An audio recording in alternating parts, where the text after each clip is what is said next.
ಮರೆಮಾಚಲ್ಪಟ್ಟ ಮಹಾನಾಯಕ, ಪಾಕಿಸ್ತಾನವನ್ನು ಮಂಡಿಯೂರಿಸಿದ ದಲಿತ ಸಿಂಹ ಡಾಕ್ಟರ್ ಬಾಬು ಜಗಜೀವನ್ ರಾಮ್. ನಮಸ್ಕಾರ ಸ್ನೇಹಿತರೆ, ಫಸ್ಟ್ ಕನ್ನಡಕ್ಕೆ ಸ್ವಾಗತ. ಇದು ಎಡಿಟರ್ ಸ್ಪೆಷಲ್.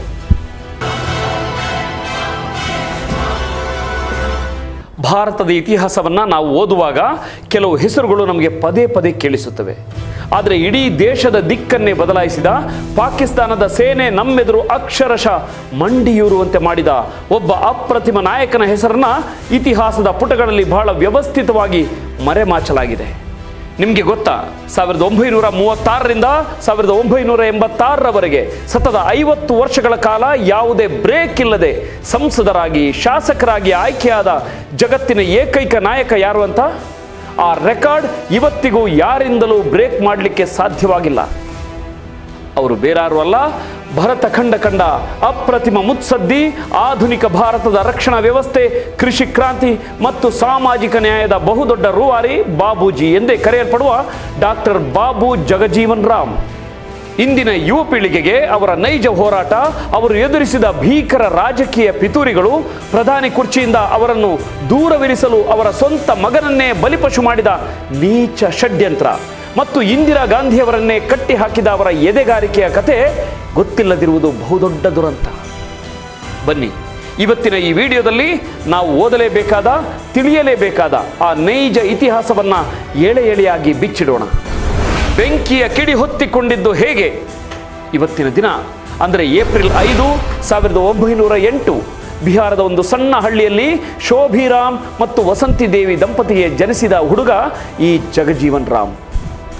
ಆಗಿನ ಕಾಲದ ಬಿಹಾರದಲ್ಲಿ ಜಾತಿ ವ್ಯವಸ್ಥೆ ಎಷ್ಟು ಕ್ರೂರವಾಗಿತ್ತೆಂದರೆ ದಲಿತರು ಸಾರ್ವಜನಿಕ ಕೆರೆಯಲ್ಲಿ ನೀರು ಕುಡಿಯುವಂತಿರಲಿಲ್ಲ.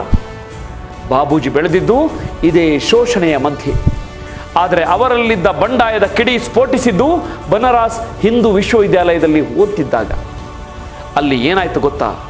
ದಲಿತ ವಿದ್ಯಾರ್ಥಿಗಳು ನೀರು ಕುಡಿಯಲು ಒಂದು ಪ್ರತ್ಯೇಕ ಮಡಕೆಯನ್ನು ಇಡಲಾಗಿತ್ತು. ಇದು ಬಾಬೂಜಿಯವರ ರಕ್ತ ಕುದಿಯುವಂತೆ ಮಾಡಿತ್ತು. ಸುಮ್ಮನೆ ಕೂರ್ಲಿಲ್ಲ ಆ ಯುವಕ. ನೇರವಾಗಿ ಹೋಗಿ ಆ ಪ್ರತ್ಯೇಕ ಮಡಕೆಯನ್ನು ಒಡೆದು ಹಾಕಿದರು. ಆ ಒಡೆದ ಮಡಕೆಯ ಸದ್ದು ಇಡೀ ವಿಶ್ವವಿದ್ಯಾಲಯದ ಆಡಳಿತ ಮಂಡಳಿಯನ್ನು ಬೆಚ್ಚಿ ಬೀಳಿಸಿತ್ತು. ಇದು ಅವರ ಮುಂದಿನ 50 ವರ್ಷಗಳ ಹೋರಾಟದ ಟ್ರೇಲರ್ ಆಗಿತ್ತು. ಕೇವಲ 28ನೇ ವಯಸ್ಸಿಗೆ 1936ರಲ್ಲಿ ಬಿಹಾರ ಶಾಸನಸಭೆಗೆ ಅವರು ಎಂಟ್ರಿ ಕೊಟ್ಟರು. ಅವರ ಎದುರು ನಿಲ್ಲಲು ಯಾರೂ ಧೈರ್ಯ ಮಾಡಲಿಲ್ಲ. ಅವಿರೋಧವಾಗಿ ಆಯ್ಕೆಯಾದರು.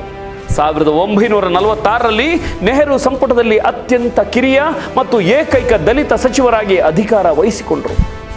ಇವತ್ತು ನಮ್ಮ ದೇಶದ ಕಾರ್ಮಿಕರು ಅನುಭವಿಸುತ್ತಿರುವ ಕನಿಷ್ಠ ವೇತನ, ESI ಮತ್ತು EPFನಂತಹ ಭದ್ರತೆಗಳು ಈ ಮಹಾನ್ ನಾಯಕನ ಕೊಡುಗೆಗಳು.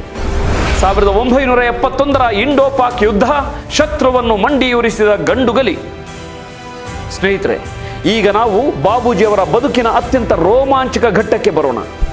ಅದೇ 1971ರ ಇಂಡೋ ಪಾಕ್ ಯುದ್ಧ. 1970ರ ದಶಕದ ಆರಂಭ ಪೂರ್ವ ಪಾಕಿಸ್ತಾನದಲ್ಲಿ, ಅಂದರೆ ಇಂದಿನ ಬಾಂಗ್ಲಾದೇಶದಲ್ಲಿ ಪಾಕಿಸ್ತಾನ ಸೇನೆ ಹೆಣ್ಣು ಮಕ್ಕಳ ಮೇಲೆ ಅತ್ಯಾಚಾರ, ಮಾರಣ ಹೋಮ ಮಾಡ್ತಿತ್ತು. ಲಕ್ಷಾಂತರ ನಿರಾಶ್ರಿತರು ಭಾರತಕ್ಕೆ ನುಗ್ತಿದ್ರು. ಭಾರತಕ್ಕೆ ಇದು ಮಾಡು ಇಲ್ಲವೇ ಮಡಿ ಪರಿಸ್ಥಿತಿ. ಅಮೆರಿಕ ಮತ್ತು ಚೀನಾ ಪಾಕಿಸ್ತಾನದ ಬೆನ್ನಿಗೆ ನಿಂತಿದ್ದವು. ನಮ್ಮ ಸೇನೆ 1962ರ ಚೀನಾ ಯುದ್ಧದ ಸೋಲಿನಿಂದ ಇನ್ನೂ ಸಂಪೂರ್ಣವಾಗಿ ಚೇತರಿಸಿಕೊಂಡಿರಲಿಲ್ಲ. ಸೈನಿಕರಲ್ಲಿ ಎಲ್ಲೋ ಒಂದು ಕಡೆ ಆತ್ಮವಿಶ್ವಾಸದ ಕೊರತೆ ಇತ್ತು. ಇಂಥ ಟೈಮಲ್ಲಿ ಜೂನ್ 1970ರಲ್ಲಿ ರಕ್ಷಣಾ ಮಂತ್ರಿಯಾಗಿ ಎಂಟ್ರಿ ಕೊಟ್ಟಿದ್ದೇ ನಮ್ಮ ಬಾಬೂಜಿ. ಯುದ್ಧಕ್ಕೆ ರೆಡಿಯಾಗಲು ಅವರ ಬಳಿ ಇದ್ದದ್ದು ಕೇವಲ 17 ತಿಂಗಳು. ಅಧಿಕಾರ ವಹಿಸಿಕೊಂಡ ಕೂಡಲೇ ಅವರು AC ರೂಮ್ನಲ್ಲಿ ಕೂರಲಿಲ್ಲ. ನೇರವಾಗಿ ಗಡಿಗಳಿಗೆ, ಸೇನಾ ಶಿಬಿರಗಳಿಗೆ ಹೋದರು. ಸೈನಿಕರೊಡನೆ ಬೆರೆತು ಅವರ ಕಣ್ಣಲ್ಲಿ ಕಣ್ಣಿಟ್ಟು ಒಂದು ಐತಿಹಾಸಿಕ ಮಾತು ಹೇಳಿದರು. ನಮ್ಮ ಸೈನಿಕರು ತಾಯ್ನಾಡಿಗಾಗಿ ಪ್ರಾಣ ಕೊಡಲು ರೆಡಿಯಾಗಿದ್ದಾರೆ. ಬೇರೆಯವರ ದೇಶವನ್ನು ಆಕ್ರಮಿಸಿಕೊಳ್ಳುವುದು ನಮ್ಮ ಸಂಸ್ಕೃತಿ ಅಲ್ಲ.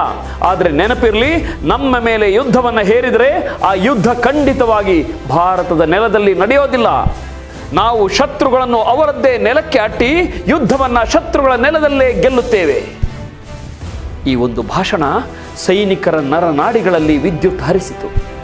ಡಿಸೆಂಬರ್ 3, 1971ರಂದು ಪಾಕಿಸ್ತಾನ ಭಾರತದ ಮೇಲೆ ಅಟ್ಯಾಕ್ ಮಾಡೇ ಬಿಟ್ಟಿತ್ತು. ಬಾಬೂಜಿಯವರ ನೇತೃತ್ವ, ಜನರಲ್ ಸ್ಯಾಮ್ ಮಾಣಿಕ್ ಶಾ ಮತ್ತು ಲೆಫ್ಟಿನೆಂಟ್ ಜನರಲ್ ಜೇಕಬ್ ಅವರ ತಂತ್ರಗಾರಿಕೆ ಹೇಗಿತ್ತು ಅಂದರೆ ಕೇವಲ 13 ದಿನಗಳಲ್ಲಿ ಪಾಕಿಸ್ತಾನ ಸೇನೆ ಧೂಳೀಪಟವಾಯಿತು. ಡಿಸೆಂಬರ್ 16, 1971 ಇತಿಹಾಸದಲ್ಲಿ ಮರೆಯಲಾಗದ ದಿನ. ಢಾಕಾದ ಮೈದಾನದಲ್ಲಿ ಪಾಕಿಸ್ತಾನದ ಜನರಲ್ ನಿಯಾಜ್ ನೇತೃತ್ವದ ಬರೋಬ್ಬರಿ 93,000 ಪಾಕಿಸ್ತಾನಿ ಸೈನಿಕರು ತಮ್ಮ ಆಯುಧಗಳನ್ನು ಕೆಳಗಿಟ್ಟು ಭಾರತೀಯ ಸೇನೆಯ ಮುಂದೆ ಅಕ್ಷರಶಃ ಮಂಡಿಯೂರಿ ಶರಣಾದರು.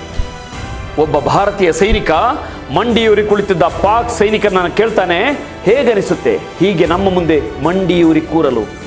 ಅದಕ್ಕೆ ಆ ಪಾಕ್ ಸೈನಿಕ ಅಳುತ್ತಾ ಹೇಳ್ತಾನೆ, ಸಾಹೇಬ್ರೆ, ನಮಗೇನು ಗೊತ್ತಿಲ್ಲ, ನಮ್ಮ ಆಫೀಸರ್ಗಳು ಶಸ್ತ್ರ ಕೆಳಗಿಡಲು ಹೇಳಿದರು, ಇಟ್ಟೆವು. ಅವರು ಮತ್ತೆ ಹೋರಾಡಲು ಹೇಳಿದರೆ ಮತ್ತೆ ಹೋರಾಡ್ತೇವೆ. ಇದು ಆ ಯುದ್ಧದ ವಾಸ್ತವವಾಗಿತ್ತು. ಈ ಅಭೂತಪೂರ್ವ ವಿಜಯದ ರೂವಾರಿ ಬಾಬು ಜಗಜೀವನ್ ರಾಮ್. ಇದೇ ಕಾರಣಕ್ಕೆ ಬಾಂಗ್ಲಾದೇಶ ಸರ್ಕಾರ 2012ರಲ್ಲಿ ಅವರಿಗೆ friends of liberation war honour ನೀಡಿ ಗೌರವಿಸಿತು. ಹಸಿರು ಕ್ರಾಂತಿ ಭಿಕ್ಷಾ ಪಾತ್ರೆಯಿಂದ ಬ್ರೆಡ್ ಬಾಸ್ಕೆಟ್ ಕಡೆಗೆ. ಯುದ್ಧದಲ್ಲಿ ಪಾಕಿಸ್ತಾನವನ್ನು ಸದೆಬಡಿದ ಬಾಬೂಜಿ ದೇಶದ ಒಳಗಿದ್ದ ಮತ್ತೊಂದು ದೊಡ್ಡ ಶತ್ರುವನ್ನ ಯುದ್ಧಕ್ಕೂ ಮೊದಲೇ ಎದುರಿಸಿದ್ರು. ಅದೇ ಹಸಿವು. 1960ರ ದಶಕದಲ್ಲಿ ಭಾರತದಲ್ಲಿ ಭೀಕರ ಬರಗಾಲ. ಅಮೆರಿಕ ಕೊಡುವ ಕಳಪೆ ಗುಣಮಟ್ಟದ PL 480 ಗೋಧಿಗಾಗಿ ನಾವು ಕಾಯಬೇಕಿತ್ತು. ಪಾಶ್ಚಿಮಾತ್ಯ ದೇಶಗಳು ಭಾರತದವರು ಭಿಕ್ಷಾ ಪಾತ್ರೆ ಹಿಡಿದು ನಿಂತಿದ್ದಾರೆ, ಲಕ್ಷಾಂತರ ಜನ ಹಸಿವಿನಿಂದ ಸಾಯುತ್ತಾರೆ ಅಂತ ಅಣಕಿಸುತ್ತಿದ್ದವು. ಆಗ ಕೃಷಿ ಸಚಿವರಾಗಿ ಜವಾಬ್ದಾರಿ ಹೊತ್ತದ್ದು ಇದೇ ಜಗಜೀವನ್ ರಾಮ್. MS ಸ್ವಾಮಿನಾಥನ್ ಅವರಂತಹ ವಿಜ್ಞಾನಿಗಳ ಜೊತೆ ಸೇರಿ ಹಸಿರು ಕ್ರಾಂತಿಗೆ ನಾಂದಿ ಹಾಡಿದರು. ರೈತರಿಗೆ ಅತ್ಯಧಿಕ ಇಳುವರಿ ನೀಡುವ ಬೀಜಗಳು, ಸಬ್ಸಿಡಿ ದರದಲ್ಲಿ ರಸಗೊಬ್ಬರ, ಕರೆಂಟ್ ಒದಗಿಸುವ ಕಠಿಣ ನಿರ್ಧಾರಗಳನ್ನು ತೆಗೆದುಕೊಂಡರು. ಪರಿಣಾಮ, ಕೇವಲ 1 ದಶಕದಲ್ಲಿ ಭಾರತ ಭಿಕ್ಷಾ ಪಾತ್ರೆ ಅಂದರೆ ಬೆಗ್ಗಿಂಗ್ ಬೌಲ್ ಎಸೆದು ಜಗತ್ತಿಗೆ ಅನ್ನ ಹಾಕುವ ಬ್ರೆಡ್ ಬಾಸ್ಕೆಟ್ ಆಗಿ ಬದಲಾಯಿತು. ದೇಶಕ್ಕೆ ಕೋವಿಡ್ ಆವರಿಸಿದಾಗ ಪ್ರಧಾನಿ ಮೋದಿಯವರು ಲಾಕ್ಡೌನ್ ವಿಧಿಸುವಾಗ ಹೇಳಿದ್ದೇನು ಗೊತ್ತಾ? ನೀವು ಎಲ್ಲಿದ್ದೀರೋ ಅಲ್ಲೇ ಇರಿ, ನಿಮಗೆ ಆಹಾರ ತಲುಪುತ್ತದೆ ಅಂತ. ಈ ಹೇಳಿಕೆಯ ಹಿಂದಿನ ಧೈರ್ಯ ಹಾಗೂ ಇವತ್ತು ನಾವು ನೆಮ್ಮದಿಯಾಗಿ 3 ಹೊತ್ತು ಊಟ ಮಾಡ್ತಿದ್ದೇವೆಂದರೆ ಅದಕ್ಕೆ ಕಾರಣ ಬಾಬೂಜಿಯವರ ಆ ದೃಢ ನಿರ್ಧಾರ.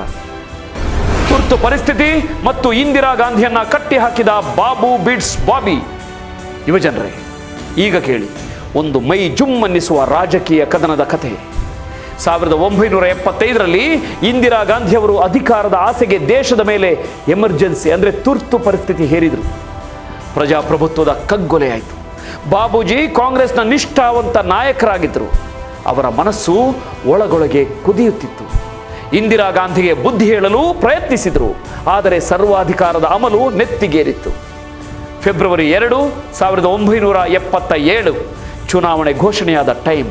ಬಾಬೂಜಿ ಒಂದು ಮಾಸ್ಟರ್ ಸ್ಟ್ರೋಕ್ ಹೊಡೆದರು. ತಮ್ಮ ಸಚಿವ ಸ್ಥಾನಕ್ಕೆ ಮತ್ತು ಕಾಂಗ್ರೆಸ್ ಪಕ್ಷಕ್ಕೆ ರಾಜೀನಾಮೆ ಬಿಸಾಕಿ ಹೊರಬಂದರು. ಇಡೀ ರಾಷ್ಟ್ರ ಭಯದ ನೆರಳಿನಲ್ಲಿ ಬದುಕುತ್ತಿದೆ, ಇದು ಪ್ರಜಾಪ್ರಭುತ್ವಕ್ಕೆ ಮಾರಕ ಅಂತ ಕಟುವಾಗಿ ಬರೆದರು. ಅವರ ಈ ನಡೆ ಇಂದಿರಾ ಗಾಂಧಿಗೆ ಬಿದ್ದ ಅತಿ ದೊಡ್ಡ ಬರಸಿಡಿಲು. ತಕ್ಷಣವೇ ಕಾಂಗ್ರೆಸ್ ಫಾರ್ ಡೆಮಾಕ್ರಸಿ CFD ಅನ್ನೋ ಹೊಸ ಪಾರ್ಟಿ ಕಟ್ಟಿದರು. ದೆಹಲಿಯ ರಾಮ್ಲೀಲಾ ಮೈದಾನದಲ್ಲಿ ಪ್ರತಿಪಕ್ಷಗಳ ಬೃಹತ್ ಸಮಾವೇಶ. ಅದು ಭಾನುವಾರದ ದಿನ. ಬಾಬೂಜಿ ಭಾಷಣ ಕೇಳಲಿಕ್ಕೆ ಜನ ಸಾಗರೋಪಾದಿಯಲ್ಲಿ ಬರ್ತಿದ್ರು. ಇದನ್ನು ನೋಡಿ ಬೆಚ್ಚಿಬಿದ್ದ ಇಂದಿರಾ ಸರ್ಕಾರ ಒಂದು ನೀಚ ಕುತಂತ್ರ ಮಾಡಿತು. ಜನ ಮೈದಾನಕ್ಕೆ ಹೋಗಬಾರ್ದು ಅಂತ ಆ ಕಾಲದ ಸೂಪರ್ ಹಿಟ್ ಹಿಂದಿ ಸಿನಿಮಾ ಬಾಬಿಯನ್ನ ದೂರದರ್ಶನದಲ್ಲಿ ಪ್ರಸಾರ ಮಾಡಿತು. ಆದರೆ ಭಾರತದ ಪ್ರಜ್ಞಾವಂತ ಯುವಕರು, ಜನತೆ TV ಆಫ್ ಮಾಡಿ ಲಕ್ಷ ಸಂಖ್ಯೆಯಲ್ಲಿ ಬಾಬೂಜಿ ಭಾಷಣ ಕೇಳಲಿಕ್ಕೆ ಮೈದಾನಕ್ಕೆ ನುಗ್ಗಿದ್ರು. ಮರುದಿನ ಪೇಪರ್ಗಳಲ್ಲಿ ದೊಡ್ಡ ಹೆಡ್ಲೈನ್ ಬಂತು, ಬಾಬು ಬೀಟ್ಸ್ ಬಾಬಿ. 1977ರ ಚುನಾವಣೆಯಲ್ಲಿ ಇಂದಿರಾ ಗಾಂಧಿಯನ್ನ ಸೋಲಿಸಿ ಸರ್ವಾಧಿಕಾರವನ್ನ ಕಟ್ಟಿ ಹಾಕಿದ ಪೈಲ್ವಾನ ಈ ಜಗಜೀವನ್ ರಾಮ್. ದಲಿತ ಪ್ರಧಾನಿಯನ್ನ ತಡೆಯುವ ಷಡ್ಯಂತ್ರ. ಸ್ನೇಹಿತರೆ, ಇಷ್ಟೆಲ್ಲ ಸಾಧನೆ ಮಾಡಿದ ಬಾಬೂಜಿ ದೇಶದ ಪ್ರಧಾನಿ ಆಗಬೇಕಿತ್ತಲ್ಲವೇ? ಎಸ್, ಕನಿಷ್ಠ 4 ಬಾರಿ. 1966, 1977, 1979ರಲ್ಲಿ 2 ಬಾರಿ ಅವರು ಪ್ರಧಾನಿ ರೇಸ್ನಲ್ಲಿ ಮುಂಚೂಣಿಯಲ್ಲಿದ್ದರು. 1979ರಲ್ಲಿ ಜನತಾ ಪಾರ್ಟಿ ಸರ್ಕಾರ ಬಿದ್ದಾಗ ಬಾಬೂಜಿ ಪ್ರಧಾನಿಯಾಗುವುದು ಫಿಕ್ಸ್ ಆಗಿತ್ತು. ಅವರ ಆಡಳಿತದ ಅನುಭವ ಇಡೀ ದೇಶದಲ್ಲಿ ಬೇರೆ ಯಾರಿಗೂ ಇರಲಿಲ್ಲ. ಆಗ ಶುರುವಾಯಿತು ನೋಡಿ ಭಾರತದ ರಾಜಕಾರಣದ ಅತ್ಯಂತ ಕರಾಳ ಮತ್ತು ನೀಚ ಜಾತಿವಾದಿ ಷಡ್ಯಂತ್ರ. ಒಬ್ಬ ದಲಿತ ನಾಯಕ ಸ್ವತಂತ್ರ ಭಾರತದ ಅತ್ಯುನ್ನತ ಪ್ರಧಾನಿ ಕುರ್ಚಿಯಲ್ಲಿ ಕೂರುವುದನ್ನು ಸಹಿಸಲಾಗದ ಮೇಲ್ವರ್ಗದ ಲಾಬಿ ಅವರನ್ನು ಮುಗಿಸಲು ಸ್ಕೆಚ್ ಹಾಕಿತ್ತು. ನೇರವಾಗಿ ಬಾಬೂಜಿಯನ್ನು ಎದುರಿಸಲಾಗದ ಹೇಡಿಗಳು ಅವರ ಮಗ ಸುರೇಶ್ ರಾಮ್ನನ್ನು ಟಾರ್ಗೆಟ್ ಮಾಡಿದರು. 1978ರಲ್ಲಿ ಮೇನಕಾ ಗಾಂಧಿ ಸಂಪಾದಕಿಯಾಗಿದ್ದ ಸೂರ್ಯ ಮ್ಯಾಗಝಿನ್ನಲ್ಲಿ ಬಾಬೂಜಿಯವರ ಮಗ ಸುರೇಶ್ ರಾಮ್ ಮತ್ತು ಯುವತಿಯೊಬ್ಬಳ ಅತ್ಯಂತ ಖಾಸಗಿ ಫೋಟೋಗಳನ್ನು ಪ್ರಕಟಿಸಲಾಯಿತು. ಇದನ್ನೇ ಆಪರೇಷನ್ ಸುರೇಶ್ ರಾಮ್ ಅಂತಾರೆ. ತಂದೆಯ ರಾಜಕೀಯಕ್ಕೂ ಮಗನ ಖಾಸಗಿ ಜೀವನಕ್ಕೂ ಏನು ಸಂಬಂಧ? ಆದರೆ ವಿರೋಧಿಗಳಿಗೆ ಬೇಕಾಗಿದ್ದು ಇದೆ. ಇಂತಹ ಹಗರಣದ ಕಳಂಕ ಹೊತ್ತಿರುವ ಮಗನ ತಂದೆಗೆ ಪ್ರಧಾನಿ ಪಟ್ಟ ಕೊಡಬಾರದು ಅಂತ ಕೃತಕ ನೈತಿಕತೆಯ ನಾಟಕ ಆಡಿ ಅವರನ್ನು ಪ್ರಧಾನಿ ಕುರ್ಚಿಯಿಂದ ಸಂಪೂರ್ಣವಾಗಿ ಮೂಲೆಗುಂಪು ಮಾಡಿದರು.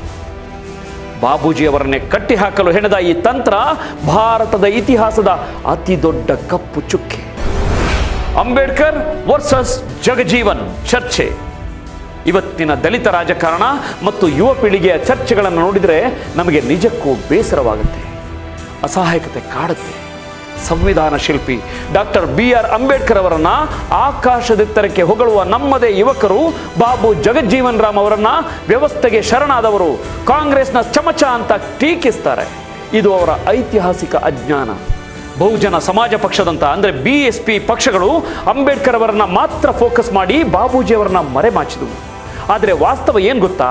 ಇಬ್ಬರ ಗುರಿಯು ಒಂದೇ ಆಗಿತ್ತು, ದಲಿತರ ಉದ್ಧಾರ. ಆದರೆ ಅವರು ಆರಿಸಿಕೊಂಡ ದಾರಿ ಬೇರೆ ಆಗಿತ್ತು ಅಷ್ಟೇ.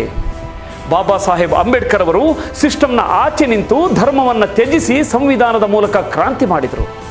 ಆದರೆ ಬಾಬೂಜಿ ಅವರು ಅದೇ ಸಿಸ್ಟಮ್ನ ಒಳಗೆ, ಅದೇ ವಿರೋಧಿಗಳ ಮಧ್ಯೆ, ಆಡಳಿತ ಯಂತ್ರದ ಒಳಗೆ ಕುಳಿತು ದಲಿತರಿಗೆ ಆ ಹಕ್ಕುಗಳು ತಲುಪುವಂತೆ ಮಾಡಿದರು. ಬಾಬೂಜಿ ಅವರದ್ದು ಸಂಘರ್ಷ ಪರಿಹಾರ ಅಂದರೆ ನಾನ್ ಕಾನ್ಫ್ರಂಟೇಷನಲ್ ದಾರಿ. ಬಹುಸಂಖ್ಯಾತರ ಮನಸ್ಸು ಬದಲಾಯಿಸಿದೆ ಅಲ್ಪಸಂಖ್ಯಾತರು ಅಥವಾ ಶೋಷಿತರು ನೆಮ್ಮದಿಯಿಂದ ಬದುಕಲು ಸಾಧ್ಯವಿಲ್ಲ ಅನ್ನೋದು ಅವರ ವಾದವಾಗಿತ್ತು. ಅಂಬೇಡ್ಕರ್ ನಮ್ಮ ಹಕ್ಕುಗಳಿಗಾಗಿ ಹೋರಾಡಿದರೆ ಜಗಜೀವನ್ ರಾಮ್ ಆ ಹಕ್ಕುಗಳನ್ನು ಕಾನೂನಾಗಿ ಜಾರಿಗೆ ತಂದರು.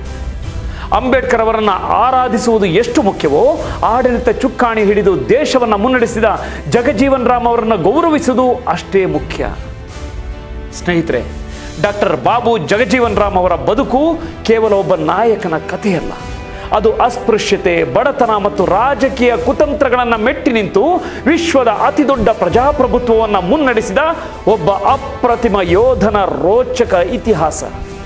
ಕಾರ್ಮಿಕರ ಬೆವರನ್ನು ಒರೆಸಿದ್ದು, ಭಾರತವನ್ನು ಹಸಿವಿನಿಂದ ಮುಕ್ತಗೊಳಿಸಿದ್ದು ಮತ್ತು ಪಾಕಿಸ್ತಾನದ ಸೇನೆಯನ್ನ ಯುದ್ಧ ಭೂಮಿಯಲ್ಲಿ ಮಂಡಿಯೂರಿಸಿದ ಅವರ ಸಾಧನೆ ಇತಿಹಾಸದಲ್ಲಿ ಸದಾ ಸುವರ್ಣಾಕ್ಷರಗಳಲ್ಲಿ ರಾರಾಜಿಸಿತು.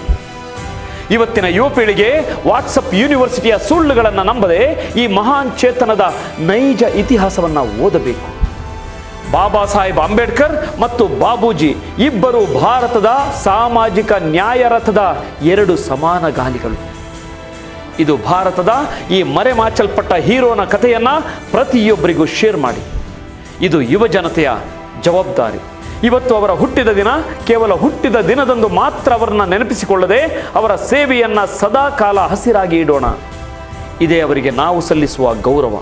ಯಾಕೆಂದ್ರೆ ಇದು ಕೇವಲ ಸುದ್ದಿ ಅಥವಾ ಸುದ್ದಿಯ ವಿಶ್ಲೇಷಣೆಯಲ್ಲ, ಇದೊಂದು ಚಳುವಳಿ. Happy birthday Babuji. ನೋಡ್ತಾ ಇರಿ ಫಸ್ಟ್ ಕನ್ನಡ. ಆಗೋದೆಲ್ಲ ಒಳ್ಳೆಯದಕ್ಕೆ. ಜೈ ಭೀಮ್, ಜೈ ಹಿಂದ್.